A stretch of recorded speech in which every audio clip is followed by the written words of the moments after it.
Hello दोस्तों, हम स्वागत करते हैं आपका आपके अपने YouTube channel preparation with Mithilesh में। और आज हम पढ़ने जा रहे हैं कारक।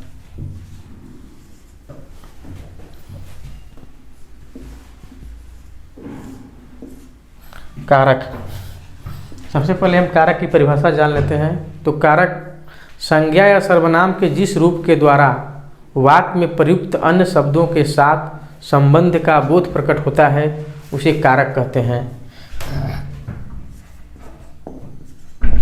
संज्ञा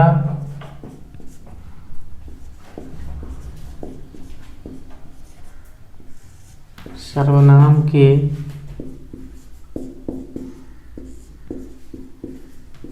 जिस रूप के द्वारा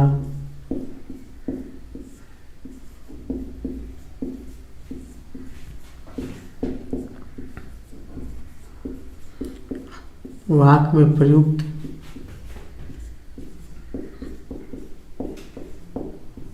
अन्य शब्दों के साथ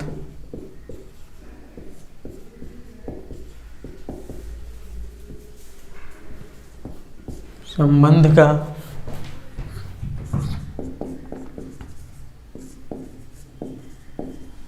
बोध प्रकट होता है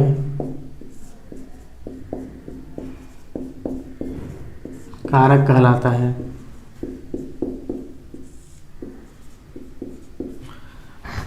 कारक की इस परिभाषा को हम एक उदाहरण की मदद से समझने का प्रयास करते हैं।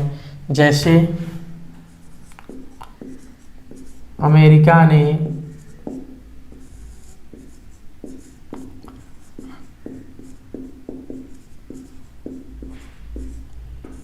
आतंकवादी को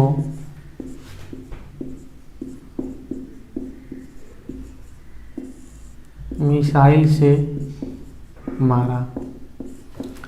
दोस्तों, इस वाक्य में काम करने वाला या फिर आतंकवादी को मिसाइल से मारने वाला कर्ता अमेरिका है, तो अमेरिका हो जाएगा कर्ता कारक। अमेरिका आतंकवादी को मारने के लिए जिस साधन का प्रयोग कर रहा है उस साधन का नाम है मिसाइल। तो मिसाइल में हो जाएगा आपका करण कारक। अमेरिका के द्वारा मिसाइल से मारने का प्रभाव जिसके ऊपर पड़ रहा है वह है आतंकवादी, तो आतंकवादी पर हो जाएगा आपका कर्म कारक। यानी दोस्तों, किसी वाक्य में काम करने वाला कर्ता कहलाता है, उसके काम करने के प्रभाव जिसके ऊपर पड़ता है वह कर्म कारक कहलाता है, और किसी काम को करने के लिए कर्ता जिस साधन का प्रयोग करता है उसे करण कारक कहते हैं। अब हम कर्ता के भेद को जान लेते हैं, कारक के भेद को। कारक के भेद, कारक 8 प्रकार के होते हैं। और अब हम इन सभी 8 कारकों के नाम और उन कारकों के कारक चिन्ह को लिख लेते हैं और उनको समझ लेते हैं। जिसे एक तरफ लिखते हैं कारक और दूसरी तरफ लिखते हैं कारक चिन्ह।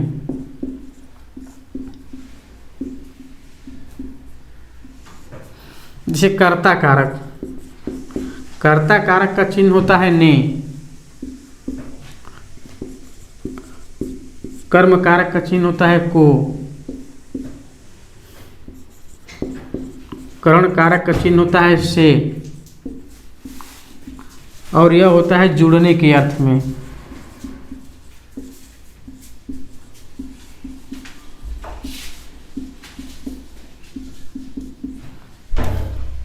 संप्रदान कारक,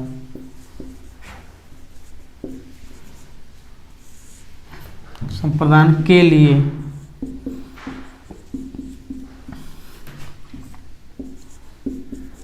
दान देने का भाव।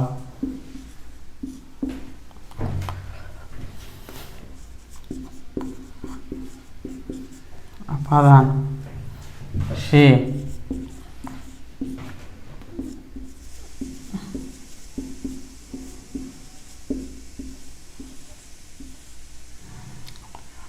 अलग होने का भाव।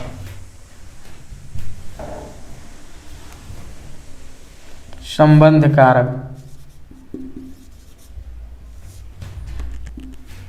काके की।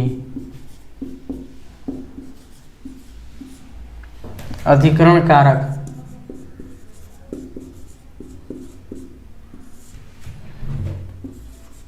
में पर। संबोधन कारक हे अरे। तो दोस्तों हमने सभी कारकों को यहाँ पर लिख दिया है उनके कारक चिन्ह के साथ। तो कर्ता कारक का चिन्ह होता है ने। कर्ता ने कर्म को करण से, जहाँ पर से आ जाए और जुड़ने के अर्थ में आ जाए वहाँ पर कर्ण कारक होगा। संप्रदान के लिए, जहाँ पर के लिए या फिर को आ जाए वहाँ पर दान देने का, अगर और दान देने का भाव आ रहा है तो वहाँ पर संप्रदान कारक होता है। अपादान से, यदि वाक्य में से आ जाए, कारक चिन्ह से आ जाए और वहाँ पर अलग होने का भाव हो रहा हो तो वहाँ पर अपादान कारक होता है। संबंध काके की, अधिकरण में पर, संबोधन हे अरे। तो दोस्तों हमने सभी 8 कारकों को देख लिया और उनको अच्छे समझ लिया। अब हम प्रत्येक कारक को विस्तार से अच्छे से समझते हुए पढ़ने की कोशिश करते हैं या उनको समझते हैं।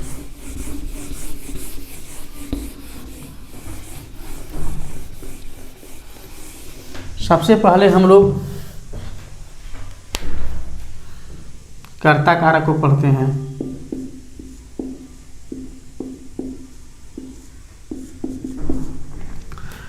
तो किसी वाक्य में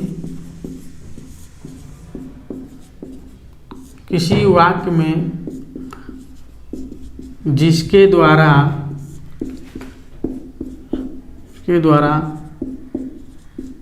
कोई कार्य किया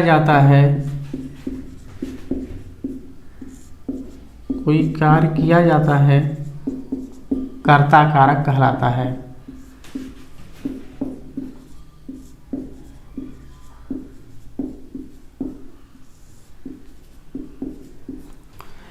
किसी वाक्य में जिसके द्वारा कोई कार्य किया जाता है कर्ता कारक कहलाता है। जैसे हम उसको एक उदाहरण की मदद से समझें। राम ने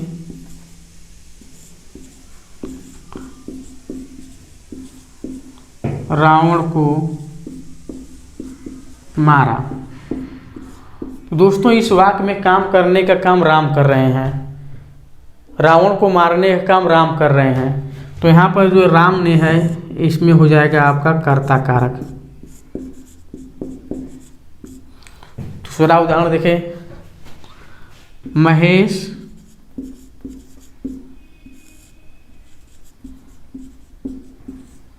अपनी गाय को चरा रहा है,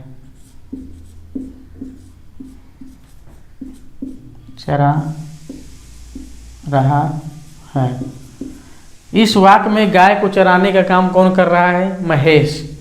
तो महेश हो जाएगा आपका कर्ता कारक। एक तीसरा उदाहरण हम लोग लेते हैं।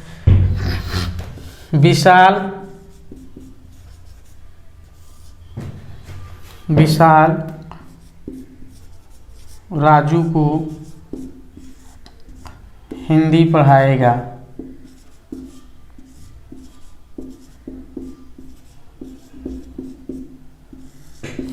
इस वाक्य में काम करने का काम, पढ़ाने का काम, राजू को पढ़ाने का काम विशाल कर रहा है। तो विशाल में हो जाएगा कर्ता कारक। दोस्तों आप इन तीनों वाक्यों को देखिए और आपको पता चलेगा इन तीनों वाक्य एक दूसरे से अलग हैं। यदि हम यहाँ पर देख रहे हैं तो कर्ता कारक के साथ उसका कारक चिन्ह ने लगा हुआ है। यहाँ पर कर्ता कारक के साथ उसका कारक चिन्ह ने नहीं लगा है। इस वाक्य में हम देख रहे हैं कर्ता कारक विशाल के साथ उसका कारक चिन्ह ने नहीं लगा है। तो क्या जिन वाक्यों में कर्ता कारक के साथ उसका कारक चिन्ह न लगा हो, ने न लगा हो, तो क्या वहाँ पर कर्ता कारक नहीं होगा? तो दोस्तों ऐसी बात नहीं है। कर्ता कारक होने के लिए यह जरूरी नहीं है कि कर्ता कारक के साथ उसका कारक चिन्ह लगा ही हो। ऐसा भी हो सकता है कि कर्ता कारक कारक चिन्ह के साथ भी आ सकता है, कर्ता कारक बिना कारक चिन्ह के भी आ सकता है। तो ऐसे कौन कौन सी परिस्थितियां हैं जिसमें कर्ता कारक का कारक चिन्ह नहीं आएगा, कर्ता कारक का कारक चिन्ह नहीं आएगा।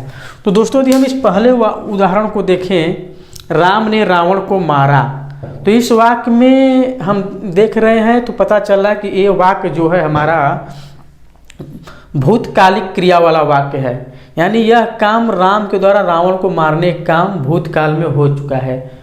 तो भूतकाल वाले वाक्य में हम देख रहे हैं कर्ता कारक का कारक चिन्ह ने लगा है। दूसरा वाक्य ले, हम दूसरा वाक्य देख रहे हैं हम, इसमें वर्तमान कालिक क्रिया का प्रयोग किया गया है। महेश अपनी गाय को चरा रहा है। तो वर्तमान कालिक क्रिया वाले वाक्य में हम देख रहे हैं कर्ता कारक का कर्ता कारक चिन्ह ने नहीं लगा है। यदि कुछ समय के लिए यदि हम इसमें कर्ता कारक का कारक चिन्ह ने लगा कर देखें, तो जैसे हम बोले महेश ने अपनी गाय को चरा रहा है, क्या ये वाक्य सही है? ये वाक्य एकदम सही नहीं है, बोलने में अच्छा नहीं लग रहा है। महेश अपनी गाय को चरा रहा है, ये सही है, लेकिन महेश ने अपनी गाय को चरा रहा है, ये बोलने में गलत है। अतः इससे यह निष्कर्ष निकलता है कि कर्ता कारक का कारक चिन्ह जो है वो भूतकालिक क्रिया वाले वाक्यों में लगेगा, लेकिन वर्तमान कालिक क्रिया वाले वाक्यों में या फिर भविष्यकालिक क्रिया वाले वाक्यों में कर्ता कारक का कारक चिन्ह ने नहीं लगेगा। यदि लगाएंगे तो वाक्य में अशुद्धि आ जाएगी। जैसे ये देखें, विशाल राजू को हिंदी पढ़ाएगा। अब ये वाक्य सही है, लेकिन अब यदि हम इसी जगह ये बोले विशाल ने राजू को हिंदी पढ़ाएगा, तो क्या ये वाक्य सही है? नहीं, एकदम गलत है, क्योंकि विशाल ने राजू को हिंदी पढ़ाएगा, ये क्या बोल रहे हैं भाई? ये इसका क्या मतलब है? इसका कोई अर्थ ही नहीं निकल रहा है, एक गलत वाक्य में त्रुटि है। अतः यहाँ पर हम देख रहे हैं कि कर्ता कारक का कारक चिन्ह केवल भूतकालिक क्रिया वाले वाक्यों में लगेगा, बाकी वर्तमान कालिक या फिर भविष्यकालिक क्रिया वाले वाक्यों में कर्ता कारक का कारक चिन्ह ने नहीं लगेगा। हम इसको और उदाहरणों की मदद से समझने की कोशिश करते हैं। जैसे हरीश ने पत्र लिखा, एक कैसा वाक्य है? एक भूतकालिक वाक्य है, भूतकाल का वाक्य है। भूतकाल का वाक्य होने की वजह से हरीश के साथ उसका कर्ता के साथ उसका कारक चिन्ह ने लगा है, अतः यहाँ पर हो जाएगा आपका कर्ता कारक।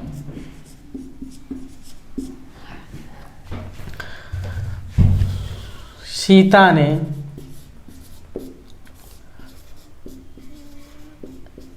खाना पकाया,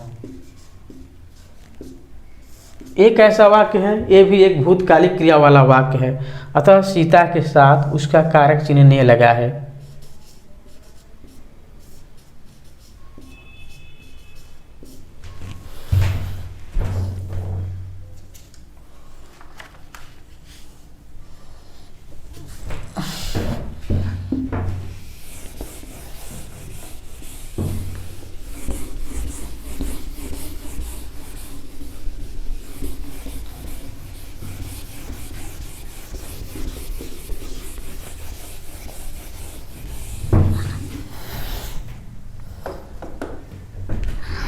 दोस्तों, कर्ता कारक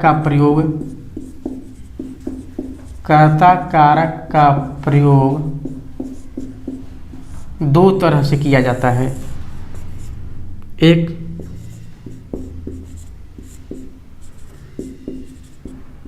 कारक चिन्ह सहित,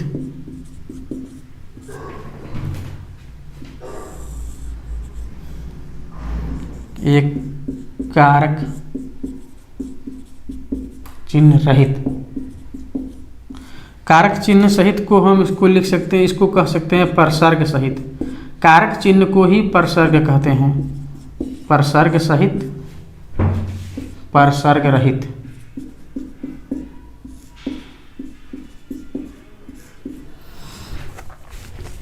अब परसर्ग सहित कहाँ होगा? हम आपको ऑलरेडी बता चुके हैं, परसर्ग सहित कर्ता कारक का प्रयोग भूतकालिक क्रिया के वाक्यों में करते हैं।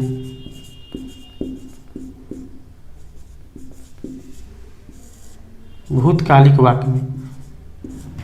और कारक चिन्ह रहित, परसर्ग रहित कर्ता कारक का प्रयोग कहाँ करते हैं? वर्तमान कालिक,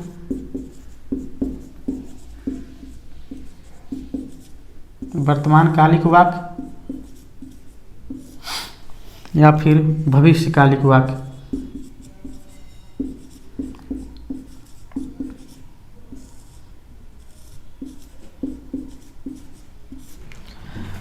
इन दोनों का हम उदाहरण भी ले लेते हैं। जैसे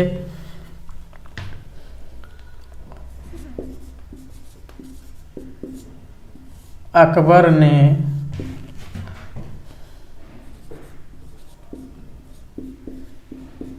महाराणा प्रताप को हराया। अब अकबर के द्वारा महाराणा प्रताप को हराने का काम बहुत समय पहले बीत चुका है, कार्य कंप्लीट हो चुका है, अतः यह एक भूतकालिक वाक्य है।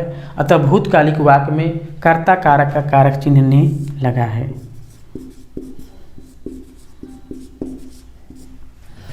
यदि हम इधर एक उदाहरण लें, सुरेश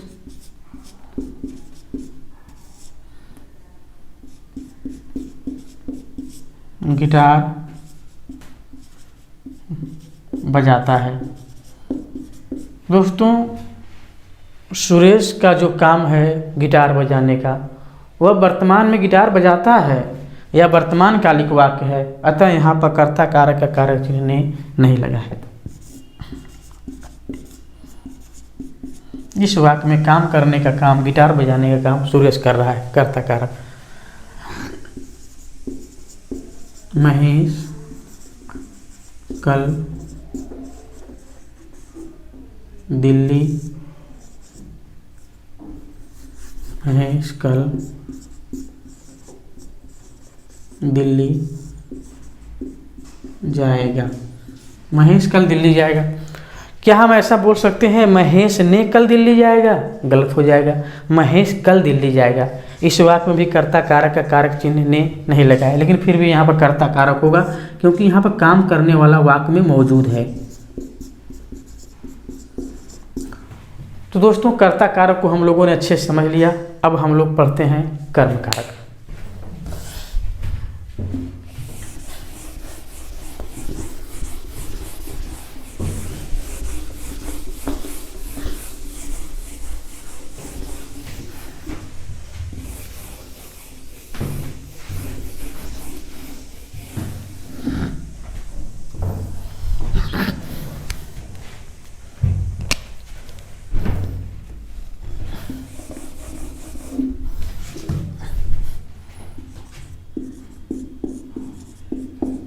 कर्म कारक।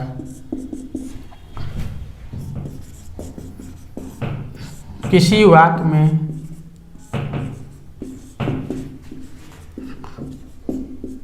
कार्य का प्रभाव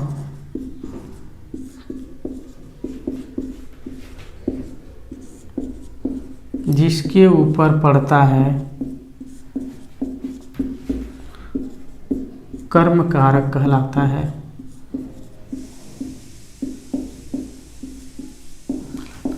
इसको एक उदाहरण से देखते हैं। जैसे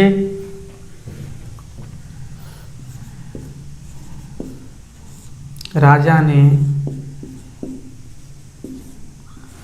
रानी को प्यार किया।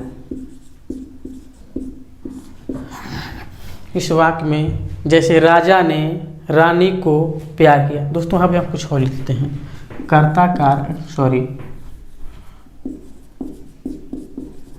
कर्म कारक का कारक चिन्ह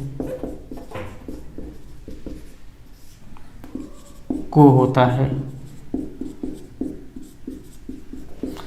जैसे राजा ने रानी को प्यार किया। इस वाक्य में काम करने का काम या फिर प्यार करने का काम कौन कर रहा है? राजा ने। तो यहाँ पर जाएगा कर्ता कारक। लेकिन राजा काम कौन सा कर रहा है? प्यार करने का काम। और राजा जो प्यार कर रहा है उसके प्यार का प्रभाव किसके ऊपर पड़ रहा है? रानी के ऊपर। तो रानी के ऊपर प्रभाव पड़ रहा है तो रानी हो जाएगा, रानी को हो जाएगा आपका कर्म कारक। अगला उदाहरण लेते हैं। महेश ने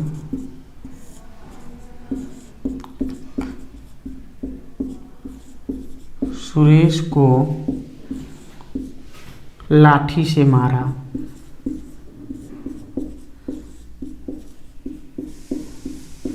इस वाक्य में मारने का काम करने का काम कौन कर रहा है? महेश।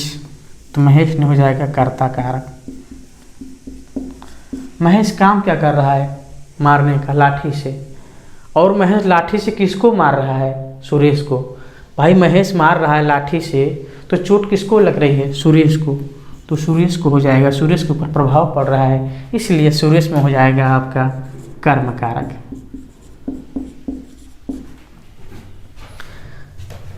राजा ने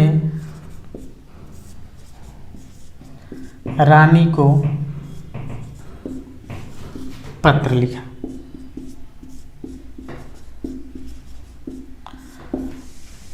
राजा काम कौन कर रहा है? पत्र लिखने का, राजा। तो राजा हो जाएगा आपका कर्ता कारक। राजा का काम पत्र लिखना है और पत्र लिखने का काम का प्रभाव किसके ऊपर पड़ रहा है? राजा का पत्र लिखने का जो काम है उसका प्रभाव किसके ऊपर पड़ रहा है? राजा किसको पत्र लिख रहा है? रानी को। तो रानी को हो जाएगा यहाँ पर कर्म कारक।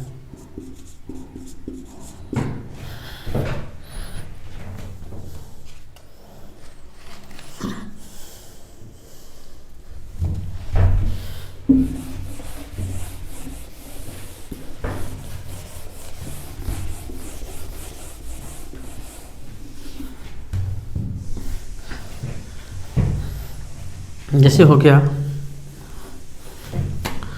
अध्यापक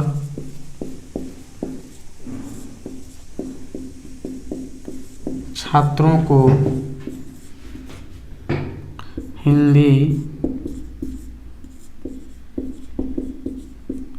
पढ़ाता है।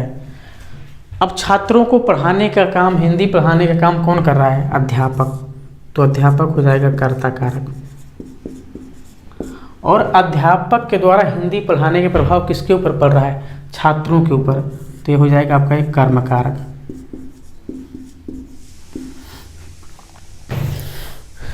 दोस्तों कर्म कारक को हम लोगों ने अच्छे से समझ लिया, लेकिन कर्म कारक में कुछ अपवाद होते हैं, उन अपवादों को भी हम देख लेते हैं। लेकिन इससे पहले मैं एक और वाक्य लेते हैं। जैसे उसने मुझे बुलाया। उसने मुझे बुलाया। बुलाने का काम कौन कर रहा है? उसने, कर्ता कारक। उसके द्वारा बुलाने का प्रभाव किसके ऊपर पड़ रहा है? मेरे ऊपर। तो मुझे हो जाएगा आपका कर्म कारक। उसके भाई बुलाने का प्रभाव मेरे ऊपर ही तो पड़ रहा है, वो मुझे ही तो बुला रहा है, तो मुझे हो जाएगा आपका कर्म कारक। दोस्तों तो कर्ता कारक को हम लोगों ने पढ़ लिया। अब कर्ता कारक से संबंधित जो कुछ अपवाद हैं, ऐसा लगेगा उस वाक्य में कि कर्ता कारक है, लेकिन उस वाक्य में उस वाक्य में कर्म कारक नहीं होगा। आपको लगेगा कि उस वाक्य में कर्म कारक है, लेकिन उस वाक्य में कर्म कारक नहीं होगा, वहाँ पर होगा संप्रदान कारक। तो हम उस अपवाद को देख लेते हैं। अपवाद ये है कि यदि किसी वाक्य में देने का भाव, दान देने का भाव आ रहा हो, तो भले ही वाक्य में को परसर्ग लगा हो, लेकिन वहाँ पर कर्म कारक न होकर संप्रदान कारक होगा। जैसे यदि किसी वाक्य में देने का या दान देने का भाव प्रकट हो रहा हो, देने का लिख देते हैं हम, सीधे सीधे दान देने का। यदि किसी वाक्य में दान देने का भाव प्रकट हो रहा हो तो वहाँ पर भले ही कारक चिन्ह को लगा हो, लेकिन वहाँ संप्रदान कारक होगा, वहाँ पर संप्रदान कारक होगा। अब इसको हम एक उदाहरण की मदद से समझते हैं। जैसे राजू ने